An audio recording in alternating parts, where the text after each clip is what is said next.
Welcome to the Win, Make, Give podcast. Chad Hyams here. Bob Stewart over there. Bob, how are you doing today? Just happy to be here, Chad. Just happy to be here. We're happy to have you, Bob. And audience, we're happy to have you as well. There's so many more adjectives we could use, so much better than happy. But Bob, happy's a really, really good one. Bob, do you watch everything on streaming, or do you still watch live television? No, I don't watch any live television. Not even sporting events, Bob Stewart? Yeah. I watch sporting events. But honestly, I might start watching it because I'm like, oh, I'm excited for this game. But by the end, I've generally, because, I got kids, right? We have dinner. And I'm generally, by the end, I'm not watching it live anymore, right? I've paused it. I'm now, when I come back, I'm fast forwarding commercials. I'm avoiding my phone because I don't want to know who won necessarily. And if my buddies are watching it in real time, they are texting me to tell me who won. So no, I don't do much watching of like live anything these days. Isn't it right? Folks, I did not set Bob up for this, yet he said exactly what I needed him to say in there. When we are watching live television, the only button that really works is pause. Right? You can't fast forward. It's still happening, right? You've already watched it. You're not going back. All you can do is hit pause at that moment because you need a break. You need it to stop. You need that moment. And folks, that's what we're going to cover for you today. We're going to talk about the power of pause, although I don't mean it when we're talking live sports. So I don't know if everybody had a similar experience because I don't know. When I was a little kid, Chad, we didn't get a TV in my house until I was 7 years old. And it was this little tiny black and white thing, right? And it was like my aunt bought it for me. My parents, so my aunt bought it for me for my birthday, a little tiny black and white thing. And I can remember, I don't have a lot of memories of that age, but I can remember watching TV like the first morning. It was like Saturday morning, right? It was back those days, Chad, unless you had like USA, unless you had a satellite dish, like cartoons were only on Saturday morning, right? I can remember sitting down, very excited, cartoons come on. My mom calls me in for breakfast. I thinking I'm going to pause these cartoons, turn the TV off, go in the kitchen, eat my breakfast, and then I come back out. I turn that TV on, expecting, Transformers or whatever had been on to still be on, and it was over. And I was like, "What is this?" Like happened to Optimus Prime that day. Yeah, I had a very clear memory of like being blown away that it didn't pause when I turned the thing off. Like I didn't know how TV worked. But Bob, side note, can I ask, are you old enough to remember when television stopped in the evening? No, I don't remember that. So like at 2 a.m, TV would go off. There was no more broadcast, like the national anthem would play. Okay, and then I remember that on some stations. I do remember that on some stations. Like I think when NBC would have had Saturday Night's Main Event. I think Saturday Night's Main Event after Saturday Night's Main Event went to just dead air. Yeah, absolutely. After the late show stuff, TV went off. Just wondering how many of you out there are old enough, and some of you are out there going, what is he talking about? TV never ends.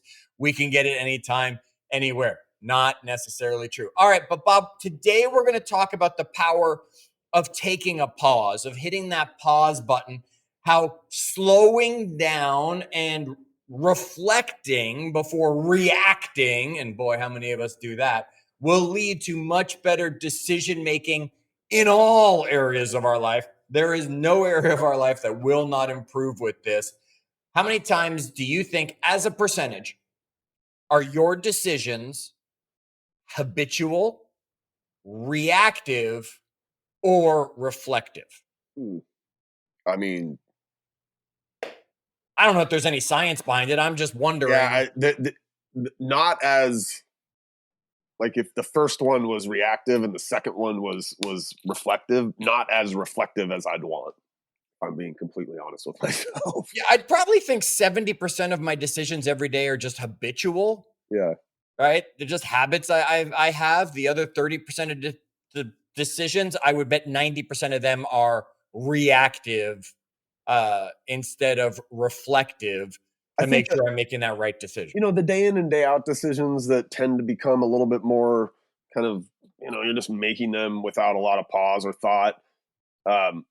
Okay, I'd be really interested, Chad, in the ones that are like, they kind of come up occasionally, right? Like day in and day out, I think most of us kind of get to a spot where those are fine decisions to make without a lot of reflection, right?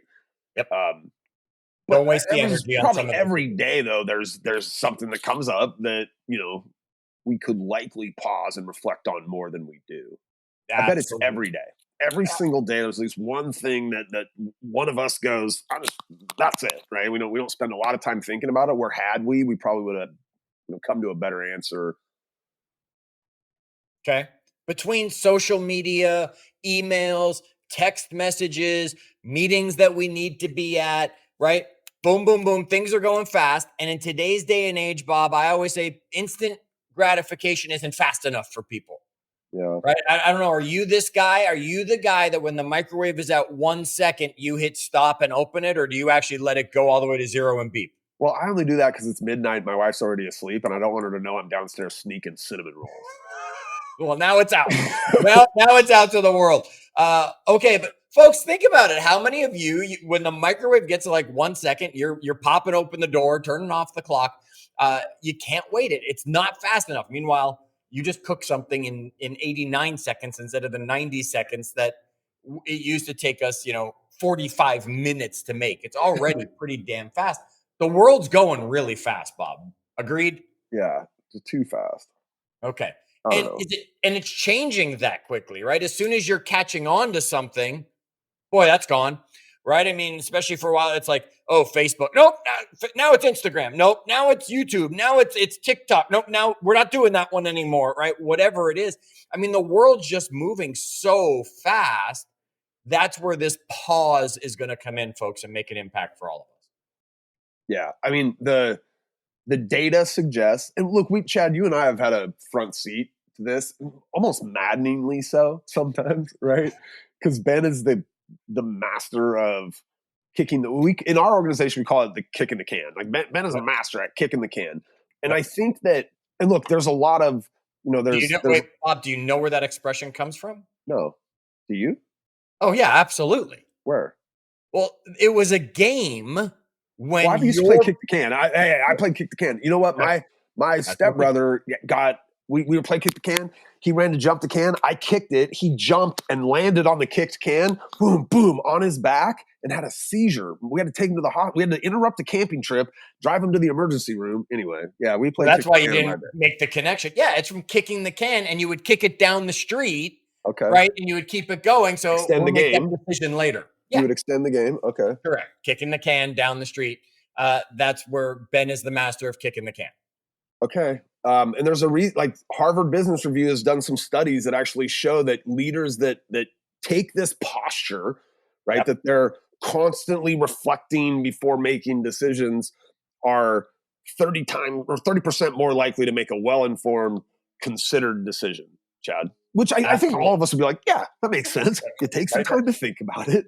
That's the most logical data ever, right? Yeah. Stop and think. Now, that's where the top athletes step a level above, right? That's where someone like Michael Jordan, Wayne Gretzky, they just thought faster than the rest of us. It wasn't, some of it was instinct, some of it was just reflex. Yet, how many times did Wayne from behind the net for a hockey fan know just exactly where to pass that puck, knowing the player was coming and was going to make the shot? Or Magic Johnson making that pass, knowing that, Kareem was open over there and he wasn't even looking. It's that moment where we stop and are able to reflect on making the right decision, folks. And that's what we're here to talk about with you today. It's funny. I've been doing this a bunch. So my son, he's getting pretty good little dribbler, right? So the next thing we gotta work on is like his passing skills out of his dribble. And there's this concept where when he's dribbling, for him to slow down and to really kind of scan the floor, right, to decide what his next decision is going to be. And this might seem silly, but it's much harder when you're going full speed, just your visual and auditory senses are taking things in. When you slow down just a little bit on a basketball court, it gives like your brain actually frees up to see like what is the court, how the court lays out. So even for him, that little bit of a pause, like when you're literally going full speed and now you just slow up a little bit, it actually allows you to see things a little bit more clearly. So like this could be a big pause where you're kicking a big decision down the road for a month because you just don't feel ready to make it. It could be like literally that 1 second of pause that he's taking to slow things down a little bit to help him make a better decision in a very quick paced game. Well, think about when you're driving, right? You're going 100 miles per hour because the speed limit says 70 and you don't believe it. Your decision making is going to be less opportunity. Those brake lights come on, you have to make, right? Whereas if you're going at 50 and those brake lights come on, you've got a lot more time to see what's happening in front of you. You're absolutely right, Bob. So literally sometimes it just means slowing down to come for it. Okay, so Bob, the main thing that you're going to get from this, folks, is increased clarity. And we've heard it again and again. Clarity is power. Clarity gives us easy decision making because we can see clearly and realize we're going the right way, the wrong way, or what information we need to gather before making that decision, right? It takes the noise out, and clarity gives us clear, can't think of a better word for it, path ahead of us. Chad, I totally agree. I totally agree. But I think that like I think all of us have been trained. Like I know this is me. Were you ever you went to school up in Toronto as a kid, right? Were you one of the kids that like when the teacher like said the question that you would be like, I know the answer to that. Or Sometimes, yes. sometimes, so I was a kiss ass, right? I was a teacher's pet. I was just, I know the I answer. was definitely the teacher's pet, but sometimes I knew better than to put my hand up because I didn't know. Oh, okay, that's fair. So I thought I knew every answer, right? So I'm like, always. But like early on, like you're rewarded almost for being the kid who's like, I know, right? Then she calls on you, and now your confidence a little bit because you got it right, and you're just like, I'll just be really quick to. It's a great point. Society is like that. Like we're rewarded for these quick responses, especially in our schooling, right? And so I think most of us are just postured to we think there's a reward a lot of times for making a quick decision. Yep. And that's not always the case. I think like look, Ben is the master of this. I'm not very good at this always. Here's why I think he's a master at this. Okay.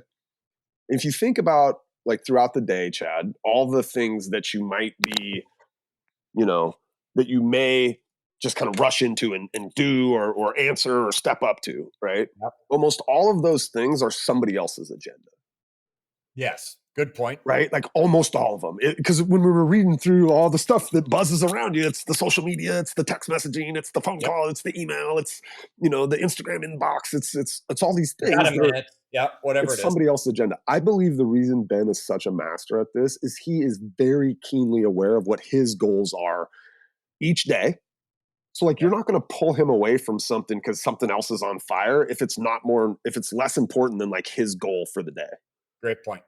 Right. And then he has like a bigger vision of what his like life goals are. So sometimes people are trying to pull him in a direction that might seem like a good idea. And from the outside, everybody looking in goes, why didn't he take that opportunity? But he knows that would have interfered with, right, back to our burn the boats. Like you can't get into too many things, right? He maybe knows that thing's going to interfere with this longer term goal that I have. So I think being really anchored in each day, like what am I setting out to accomplish today? And we've got a whole episode around Ben's kind of perfect day or whatever, right? And then what are those long-term goals? Because sometimes I'm going to have to make decisions that might feel more important than whatever today's thing is, but do they align with what my long-term goals are? That's a great point, Bob, to bring up, right? If we have that clarity, and it gives, in Ben's situation, if he just pauses for a second, it allows him to realize, hey, I have clarity, and that is not on my path. That's on this path over here. I'll give you, again, when health changed for Nita and I, which I talk about a bunch because so many people are having health challenges or they're making health changes. One of the things our trainer even said to us was, Put the things that you know you should think twice about, yet you're going to keep in the house, put them in the back of the pantry or in the back of the fridge. Put the healthy snack in front of it. Because even just that momentary pause of having to move something to get to the Oreos or whatever it is, it's that extra moment that brings you clarity, that stops you and has you say, do I really want this? Or am I just bored? Or am I just hungry? Or am I just distracted? What could I have instead? Folks, how can you put a forced pause in your days more regularly before you make decisions? Think about that point. All right, Bob, give me the second thing that comes from the benefit of pushing pause. Improved emotional control. Like we don't Yeah. make snap decisions, Chad, or we're not making decisions based on, being anxious or angry or it improves your emotional control. Have you look, Bob? Do you have emotions? Yeah. Okay, right. And folks, you will, if you know Bob and I in real life, you will find two guys that have a lot of emotion, right? I mean, there was, and Bob, I joke with you about it now. There was that time, you know where I'm going already, right? There was that time I was on a stage, you were on a vacation. I made a joke about yet again, Bob was on vacation. A bunch of people texted you that Chad's making a joke, whether they took it as a joke or didn't. I did not pause. You did not pause and you didn't take it as a joke, and your emotional control was gone, and you went from Bruce Banner to the Hulk in about a second and a half. Maybe. Right? Because you were yelling at me, right? And okay, I'm the same way. Can you tell me the last time you've seen Ben go from Bruce Banner to the Hulk? Like, I mean, and you see him behind the scenes a lot more than a lot of people. And you really have to think about a time when Ben got angry or really mad or something. Been at least a decade. I can only think of one time, and it's been more than 10 years. Okay, so folks, it gives us the improved emotional control that Bob was talking about. And by the way, even that was I don't know, like I would have blown even bigger, right? Like even that was relatively measured. Right? Yeah. The volcano has to explode sometimes. It's just a matter of how big it's going to go. Pausing does that for us, Bob. I think that's a great one, the emotional control. And then, of course, that's going to bring enhanced problem solving. So if we can have clarity, if we can take emotion out of it, we're going to get enhanced problem solving that comes from it, right? And it'll allow us to spot the connections between things. It'll allow us to spot the distractions. It'll allow us to see those things along the way, Bob, that by pausing, we see the clearer, we have more control of our emotions. We're going to make better decisions when it comes down to it. I mean, I like some of this. There's some pretty good advice out there, Chad, for how to kind of, I don't know, like to more regularly incorporate these strategies in. Give me one. Just like literally schedule it. Yeah. Like journaling. That's why people journal, right? This is why people meditate. This is why, maybe it's just every day you're taking that half-hour walk and just like get some time to just think, right? Not driven, by the way, by some podcast you're listening to, although you should listen to this one, or a book you read. Like literally just clear space to think, right? Like schedule that time. That could be the time that you pause. Like you literally schedule it. Right along that, and you still do it. It's the focused breathing, right? We learned the 7-11 breathing concept back in like season 1, I think it was, on an interview. And you practice that mindful breathing when you find yourself in a situation that you need to force a pause. Yeah. Another one is like this idea of like a decision-making ritual. And I want to give credit. Like I think a SWOT analysis every time a decision needs to be made, or a decision tree or something similar, but it's like a ritual. So I'll give you. I think it was. I want to give credit to Jay and Wendy Papasan. I think they were the first ones I heard this from. But like, I think it was one of them, and they had said like, over a certain amount of money, we don't make decisions to purchase for like a week. Like if we, we're going to buy whatever it is, right? Like if it's over X, we consider that for a week. I was doing You something, can't make Chad. impulse buys forcing that pause, which So is I going to give was. you emotional control, clarity, and the You got better it. decision You making. got it. I've put if it's over 100, it goes into a shopping cart for me, and I give myself 24 hours to think about it. Yep. Even if it's Nine. a shoe on even if it's a limited run on a sneaker. So I've stopped. I've stopped. Okay, even if it was a limited run on a I've sneaker. broken that habit mostly. But so every once in a while I will do it. But for the most part, it goes in a shopping cart, and I didn't need it tomorrow. I didn't need Right. it tomorrow as much as that, the dopamine hit that I got from going, oh, look at that hat, right? I don't need it tomorrow. And that Yeah. emotion Well, is gone tomorrow when I go back to make that decision, right? That dopamine that tried to tell me you need that new hat. Gone. yep. Folks, put yourself in a position of the 24-hour Amazon rule. Right? If it goes in your cart, you have to give yourself 24 hours. Or one of our friends, Liz, she used to have 1 day a week that she could buy things on Amazon. So it had to wait, and then she would order it. Now, I think that was also before Prime, where delivery was free. So I was building things up. Uh, Yet force yourself a 24-hour Amazon rule, because you need that pause. It's a great way, anything online, because of course they're going to do their best to sell you. So, Bob, one of the things I want to remind people is FOMO is not real, right? People want to say, oh, no, it's a real thing. No, it's a real thing because you've created it to be a real thing. Fear of missing out, folks, that's a choice you're making. If you just put a pause in it and you choose to do something else, there's no fear of missing out. And that's a reason too many of us make impulsive decisions. The pause will help pull it all together. Yeah. That the timeshare deal will still be there tomorrow, Chad. I promise. That's it, right? And It's a I know one-day that, deal. Really? You're not going to give me that Bob, deal tomorrow? I bet you will. by the time this airs, this might not be applicable. Yet I did see Amazon days are coming, right? Yet here's the thing, it's not 1 day anymore. So there's no reason to say I have to buy it right now because it's on Amazon deal day price. It's like 3 days in July that they've got. Okay, force yourself to wait on it. Hey, by the way, I mean, Yeah. that is a perfect example of somebody like Amazon realizing that a lot more people now are taking pause, right? So they load their cart up on the first day and they go, oh, no, I'm not going to buy it. Let me think about this. So Amazon's like, all right, we'll give them 3 days to buy it now. Like that's them trying to counteract people's pause behavior, right?